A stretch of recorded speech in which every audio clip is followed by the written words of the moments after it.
আসসালামু আলাইকুম সবাইকে আমার আরেকটা ভিডিওতে। একটা সুন্দর সকালে এবং হচ্ছে যে আমার এই ভিডিওতে আম, আমার ভয়েসটা একটু ডাউন লাগতে পারে, বিকজ গতকালকে সারা রাত ঘুম হয়নি। রিজন হচ্ছে যে আমি গতকালকে ঠিকমতো ঘুমাইতে পারিনি জিমের এক্সাইটমেন্টের কারণে। অ্যান্ড ওইখানে এত সুন্দর সুন্দর ইকুইপমেন্ট ছিল যেটা প্রথম প্রথম সবই ঠিকঠাক ছিল, বাট মেইন প্রবলেম হচ্ছে যে ওয়েটটা কম। বাট আমি এরকম অনেক এক্সপিরিয়েন্স আছে যে আমি ওয়েট ছাড়াও হচ্ছে যে আমি ওয়ার্কআউট করতে পারবো। তো এই ক্ষেত্রে তো আমার কাছে অনেক ধরনের টুল আছে, তো এই জিনিসটা ভয় করবো না। সো বেসিকলি ফার্স্ট ডের এক্সপিরিয়েন্সটা কীরকম হয় না হয় এটা আমি এখনও জানি না, আমি আপনাদের সবার সাথে শেয়ার করবো। অ্যান্ড আমি প্রথম দিন যাইতে হচ্ছে ভিডিও করতে পারি না, আমি আস্তে আস্তে আগে যাবো, দেখবো জিমের এনভায়রনমেন্টটা কীরকম, অ্যান্ড কোন সময় করলে আমার জন্য বেটার হয়, কোন সময় বেশি খালি থাকে। এখন তো বাজতেছে প্রায় হচ্ছে যে আমি দেখাই, এখন বাজতেছে প্রায় প্রায় 8টার কাছাকাছি। সো জিম 8টার দিকে স্টার্ট হয়, অ্যান্ড এর জিমের টাইমিংটা একটু উল্টাপাল্টা, মানে আমি আমার মাথায় আসতেছে না। 8টা থেকে 11টা পর্যন্ত, দেন 5টা থেকে 12টা পর্যন্ত। সো আমার কাছে মনে হয় যে 8টা থেকে ইজ বেটার, বাট আমার লাগবে খালি। বাট আমি আগে আস্তে আস্তে যাই, আমার আগে ফিয়ারটা মানে শেষ হোক, দেন আমার মনে হয় আমি জিমের মধ্যে হালকা পাতলা ক্লিপ নেওয়ার চেষ্টা করব। এখন প্রথম প্রথম স্ট্যান্ড শু নিয়ে যাওয়ার আমার কোনো কাজ নাই। বাট হ্যাঁ, আস্তে আস্তে সবই হবে, ইনক্রিজ হবে সব কিছুই। অ্যান্ড দেখা হচ্ছে জিমে। তো ভাই হচ্ছে যে ফাইনাল জিম শেষ করে এসে পড়লাম, বাট জিমের মধ্যে কোনো ধরনের কোনো ভিডিও শ্যুট করতে পারি নাই। দ্য রিজন হচ্ছে যে ওই যে শাইনেস অ্যান্ড জিমের ভিতর অনেক রাশ ছিল, যার কারণে হচ্ছে যে ভিডিও শ্যুট করার হচ্ছে যে ওই মোটিভেশন পাচ্ছিলাম না। বাট হ্যাঁ, ইনশাআল্লাহ আমার মনে হয় বিকালের দিক দিয়ে বেশি হালকা থাকে, তো ওই সময় আমি করার ট্রাই করব। অ্যান্ড সত্যি কথা বলতে হচ্ছে যে ওয়ার্কআউট সেশনটা খুবই ভালো ছিল। আর জিমের এনভায়রনমেন্টটা খুব ফ্রেন্ডলি ছিল। অ্যান্ড জিমের যে ওনার যে ওনার যিনি, উনিও খুব হচ্ছে যে খুব ফ্রি মাইন্ডেড। অ্যান্ড হচ্ছে যে আমার মনে হয় উনি এই এলাকার মনে হয়, যার কারণে একটু তার ভিতরে একটা মায়া অন্যরকম আছে, কোনো ধরনের কোনো অ্যারোগেন্স বা এরকম কোনো ধরনের কিছু নাই। অ্যান্ড ওভারঅল এক্সপিরিয়েন্সটা আমার খুব বেটার ছিল। বাট একটা আমার কনসার্ন যে আমার ওয়েট কম লাগতে পারে আমার মনে হয়। বাট আমার মাসালা এখনও ওই রকম পরিমাণে স্ট্রেংথনিং হয়নি যে আমার হেভি পরিমাণে ওয়েট প্রয়োজন। বাট যতটুকু ওয়েট আছে আলহামদুলিল্লাহ আমার মনে হয় আমার হয়ে যাবে। অ্যান্ড ইনশাল্লাহ আমি একটা বেটার রেজাল্ট দেওয়ার চেষ্টা করব।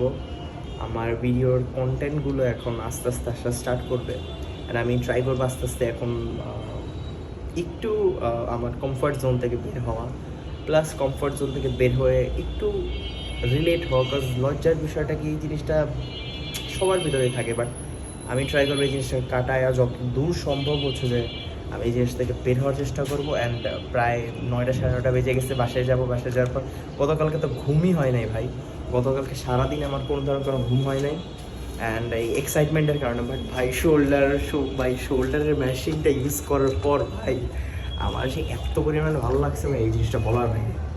মানে শোল্ডারের মেশিনটা অস্থির। সো একবার আমার মাসলটা এমনভাবে কানেক্ট করছে যেটা বলার বাইরে। আমি এই শোল্ডার মেশিনের জন্য আমি স্পেশালি এখানে ভর্তি হয়েছি। তো দেখা হচ্ছে বাসায় যাই।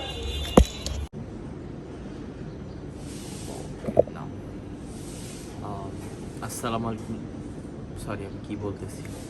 আচ্ছা ওকে, আসসালামু আলাইকুম সবাইকে। কিছু কথা বলার কি মানে, আমি আমার আজকের দিনে এক্সপিরিয়েন্সটা শেয়ার করব। আজকে আমি যে জিমে যাই, অ্যান্ড ওই জিমের বিষয়ে কিছু কথা ছিল। আমার প্রিভিয়াস জিমটা ছাড়ার মেইন রিজন সেটা হচ্ছে যে আমি ওইখানে একটা পিস পাইতাম না। মেইন 1 নাম্বার কথা, আপনি যখন ওয়ার্কআউট করবেন বা আপনি যখন একটা অ্যাক্টিভিটি যেটা আপনি পছন্দ করেন, ওই অ্যাক্টিভিটি কিছু ক্রাইটেরিয়া থাকে যেটা আপনাকে কমফোর্টেবল করে ওই জিনিসটাকে এনজয় করার জন্য। সো আমি ওয়ার্কআউটটাকে খুবই ভালোবাসি, বা হচ্ছে যে ফিজিক্যাল অ্যাক্টিভিটি করা আমি খুব পছন্দ করি। তো আমি যে জিমে ট্রেন করি ওই জিমে ভাই প্রচুর পরিমাণে রাশ থাকে। আমি যে ইনস্টাগ্রামের জন্য ভিডিও বানাবো, মানুষ আসা যাওয়া করতে থাকে। অ্যান্ড এই জিনিসটা আমার কাছে খুব খারাপ লাগে যে আমি আমার অ্যাজ এ নিউ বিগিনার হিসেবে কন্টেন্ট ক্রিয়েশনের ক্ষেত্রে আমার ওই স্পেসটা প্রয়োজন, যে স্পেসটা পাওয়ার পর আমি আর মনে হয় যে আমি কোনো একটা জিনিস আসলেই আমার ভিতর থেকে যে জিনিসগুলো আমি চাচ্ছি বলার জন্য ওগুলো আমি বলতে পারবো।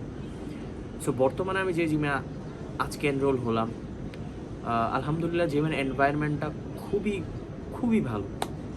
বাট এইখানে কয়েকটা তফাৎ আছে, প্রবলেম আছে। সেটা হচ্ছে যে জিমের টাইমিংটা অ্যান্ড আমার লাইফের বিভিন্ন ধরনের কাজ। এখন আমি সব কিছু নিয়ে হচ্ছে যে একটু, যদি এইটা একটু নতুন একটা এক্সপিরিয়েন্স, তো এটার সাথে আমি কম্পেয়ার করবো না। হ্যাঁ, তো থ্রু আউট দ্য ওয়ার্কআউট আমার আজকের দিনের এক্সপিরিয়েন্সটা এটা হচ্ছে যেটা থামস আপ দেওয়ার মতো।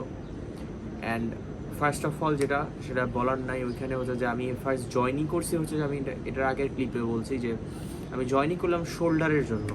এখানে একটা এমন শোল্ডারের মেশিন আছে, মাল্টিপল ফ্লাই, আই থিঙ্ক এরকমই বলা হয় এটাকে, মাল্টিপল ফ্লাই অথবা মাল্টিটিভ ফ্লাই, এরকম একটা কাইন্ড অফ। ওইটাতে আপনি অনেক ধরনের আপনি চেস্টের মুভমেন্ট করতে পারবেন, আপনি শোল্ডারের, আপনি রিয়ার ডেল্টের, শোল্ডারের 2টা অ্যান্ড চেস্টের জন্য একটা। দেন আপনি যদি এটা আর একটু ক্রিয়েটিভ হন, অনেক কিছু করা যাবে ওইটা দিয়ে ভাই। আর আজকে যে আমি ওই মেশিনটা ইউজ করলাম ভাই, আমি আমার শোল্ডারে এইরকম পেইন, এইরকম পাম্প, এইরকম ফিল আমি আগে কখনো পাই নাই ডাম্বেল ল্যাটারাল রেজ করার সময়। অ্যান্ড বাকি কথা বলতে গেলে জিমে কিছু প্রবলেম আছে, যেটা হচ্ছে যে জিমে রাশ ওই রকম কিছুই নেই। বাট মেইন প্রবলেমটা হচ্ছে যে আমার ভিতরে আমার ক্যামেরাটা হোল্ড করতে ভয় লাগবে স্টার্টিংয়ে। তো যার কারণে আমি স্টার্ট করছি আমার ঘর থেকে, যেখানে আমি কমফোর্টেবল, যেখানে আমি ইজি টু টক। আমার এখন আশপাশে কেউ থাকুক বা না থাকুক, আমি কমফোর্টেবলি কথা বলতে পারছি, বিকজ এই স্পেসটা আমি ক্রিয়েট করে নিয়েছি নিজের দ্বারা। সো ওই স্পেসটাও আমাকে মেক করে নিতে হবে, but I need time to focus on my self. যে প্রত্যেকটা জিনিসটা আপনি প্র্যাকটিস করতে যেমন আমি স্টার্টিংয়ে যখন আমি এখন থেকে 2-3 বছর আগের আমি যদি কথা বলি, বা 5-6 বছর আগে কথা বলি, আমি ক্যামেরার সাথে কথা বলতে পারতাম না। বাট আলহামদুলিল্লাহ এখন হচ্ছে যে আমি ক্যামেরার সামনে ফ্লুয়েন্টলি, খুব ইজিলি আমার মন মতো আমি কথা বলতে পারি। বাট হ্যাঁ, আমি ওই কথাগুলো বলতে পারিনি যেগুলো আমি ট্রুলি আসলেও বলতে চাই। বাট এইটা একটা প্র্যাকটিস, যে এখন আমি কথা বলতেছি, এই কথার মাধ্যমে আমার ফ্লুয়েন্সিটা ইমপ্রুভ হবে। অ্যান্ড এইটার মাধ্যমে আমি আস্তে আস্তে এখন না হয় 2 মাস, 4 মাস, 5 মাস পর আমি ওই কথাগুলো বলতে পারবো, যে কথাগুলো আমি দিল থেকে বলতে চাই।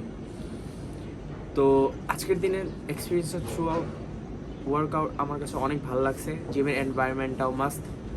বাট মেইন কথা হচ্ছে এখানকার প্রবলেম, সেটা হচ্ছে যে ওয়েট একটু কম। বাট যদি এটা ম্যানেজ করা যাবে, আমার ব্যাকের ওয়ার্কআউট তো আমার খুব ভালো লাগছে। বাট হ্যাঁ, ওখানে 1-2টা মেশিন আছে যেগুলো হচ্ছে যে আমার কাছে একটু আনইভেন বা আমার কাছে মনে হয়েছে না। আর বেসিকলি বলতে গেলে আমি মেশিন থেকে আমি কেবলসটাকে বেশি প্রেফার করি। কেবল কাইন্ড অফ মুভমেন্টটা আমার ব্যাকের ক্ষেত্রে, আপনারা যদি আমি ইনস্টাগ্রামে ফলো করে রাখেন, তো আপনারা জানবেন যে হচ্ছে যে আমি বেশিরভাগ সময় আমি কেবল কাইন্ড অফ মুভমেন্ট আমি বেশি পারফর্ম করি ব্যাকের জন্য, চেস্টের জন্য তো না, ব্যাকের জন্য বেশিরভাগ আমার বেস্ট লাগে কেবল মুভমেন্টগুলো। তো এটা ছিল আমার আজকের এক্সপিরিয়েন্স। অ্যান্ড আমি মনে করি যে আমি ইনশাল্লাহ এই জিমের উসিলায় বা এই জিমের মধ্যে আমি যেহেতু আসছি, এবার মনে হয় আমি আপনাদের জন্য খুব, যদি আমি বললাম যে আমি এই চ্যানেলে কোনো ওই রকম ইনফরমেটিভ ভিডিও কোনো জিনিস আমি আপলোড করার চেষ্টা করব না, বিকজ আমি ওই জিনিসটা মজা পাই না, বিকজ আমি নিজেই শিখতেছি বা আমি কী শেখাবো আপনাদেরকে। তো আমার এইটাই মেন কথা, যে আমি চাই যে আমি আমার এক্সপিরিয়েন্সটা, যে আমি ওই মুহূর্তে, ওই মোমেন্টে, হিট অফ দ্য মোমেন্ট আমি কী ফিল করতেছি। আর আরেকটা জিনিস, সেটা হচ্ছে যে আমি যখন সকালবেলা আমি এটা জানি না অন্য কারো হয়নি কি না, বাট সকাল উঠলে আপনি যে মেন্টাল ফোকাসটা পান। আমি আজকে 8টার দিকে, প্রায় 8টার দিকে, 8:45 উঠলাম। তো আমি চাইলে আরও আগে উঠতে পারতাম, যে আমার ঘুমই হয়নি গতকালকে এক্সাইটমেন্টের কারণে। তো যাই হোক, মানে আমি একটা জিনিস খেয়াল করেছি, যখন মর্নিং আমি উঠে আমার ফোকাস লেভেলটা একবারে পিকে থাকে। কারণ এখন পর্যন্ত আমি মোটিভেটেড, আমার ভিতরে এতটুকু এনার্জি আছে, আমি থ্রু আউট দ্য ডে আমি অন্যান্য কাজগুলো করতে পারবো, বাট একটু আমার বডির একটু এনার্জির প্রয়োজন। যেহেতু আমি গতকালকে ঘুমাইনি, গতকালকে আমার শরীরটা অনেক খারাপ ছিল, সারাদিন হচ্ছে যে ঘুমাইছিলাম, বাট তাও জিমে যাই লাস্ট ওয়ার্কআউট সেশনটা মারার জন্য। ওইটার এক্সপিরিয়েন্সটাও বেটার ছিল, কজ আগের জিমের মধ্যে যে জিনিসটা আমাকে সবচেয়ে বেশি কাঁদাবে সেটা হচ্ছে যে আগের জিমের মধ্যে আমার অনেক ফ্রেন্ডস, অনেক জিম পার্টনাররা আমার কাছ থেকে ছুটে গেছে বা ছুটে যাবে বা এরকম কিছু তাদের সাথে আর হইতে পারে, আর দেখা হতে পারেও আবার নাও হতে পারে। আমার মনে হয় আমি এখন থেকেই জিমে কন্টিনিউ করা স্টার্ট করব। দেখা যাক কী হয়। অ্যান্ড আমি ভিডিওটা লম্বা করবো না, কাজ আমার আগের প্রিভিয়াস অনেকগুলো ভিডিও পড়ে রয়েছে যেগুলো আমি এডিট করে নেই, পোস্ট করে নেই। বাট ইনশাল্লাহ এখন থেকে আস্তে আস্তে যেহেতু আমার টাইমের শিডিউলটা ঠিক হচ্ছে, আমি ট্রাই করব যে আমি আমার ইউটিউবটাতে ফোকাস দেওয়ার জন্য প্রাইমারিলি। কাজ ইউটিউবে আমি স্টার্টিং থেকে আমি জিনিসটা পছন্দ করতাম কথা বলা, বাট ইনস্টাগ্রামে ওই জিনিসটা বলা যায় না বেশিক্ষণ। তো এইখানে আমাকে কেউ শুনুক না শুনুক, আমার মন থেকে যেগুলো বের হবে আস্তে আস্তে আমি ওগুলো সব শেয়ার করবো আস্তে আস্তে। সো ওইটাই, আমি মেঘদাত। আর কি জানি বলতে হয়, আমি নিজেই ভুলে গেছি, দাঁড়াও একটু মনে করে নিই। হ্যাঁ, তো আমি মেঘদাত, আমি শেয়ার করছি আমার life experience about fitness, and আমি চাই যে আপনারাও আমার সাথে আমার এই জার্নিতে জড়িত হন। Till then, stay happy, stay focus, and সবাই লেগে থাকো। Bye bye. তো হচ্ছে যে ভাই এখন কার্ডিও করতে বের হয়ে গেছি, প্রায় আমার 1-1.5 ঘন্টার মতো হচ্ছে যে 1 ঘন্টার মতো কার্ডিও হয়ে গেছে। এখন জানি না আর কী করা যায়, বাট এখন বাসা যাবো, মিল নিবো, খাবার দাবার খাবো, এখন চলে যাবো। আর আস্তে আস্তে হচ্ছে যে রাস্তাঘাটে হচ্ছে হাঁটতেছি ভাই, কীরকম যে আজীব লাগতেছে ভাই, জানি না কী করা যায়। বাট জিনিস একটু নতুন আমার জন্য, মানে আশপাশ দিয়ে মানুষ যায় আমাকে খুবই আজীবভাবে দেখতেছে ভাই, এইটা অন্যরকম একটা এক্সপিরিয়েন্স ভাই। বাট এটাই আস্তে আস্তে হচ্ছে যে জিনিসটা কমতেছে আমার ভিতর থেকে, মানুষের ভিতর যে ফিয়ার একটা জিনিস যে থাকে, আশপাশ দিয়ে মানুষ দেখতেছে ভাই, সেই রকম মজা ভাই। আসলে কন্টেন্ট ক্রিয়েশন যদি না স্টার্ট করতাম আমি জিনিসটা বুঝতে পারতাম না। জাস্ট আমি এখন ক্যামেরা তাকে কথা বলতেছি আর কিছুই না, আশপাশে যারা আসতেছে, বাট এখনও হ্যাভি পরিবারের মানুষটাই, বাট যদি আসে তাহলে অবস্থা আমার টাইট হয়ে যাবে। তো বাসে দেখা হচ্ছে।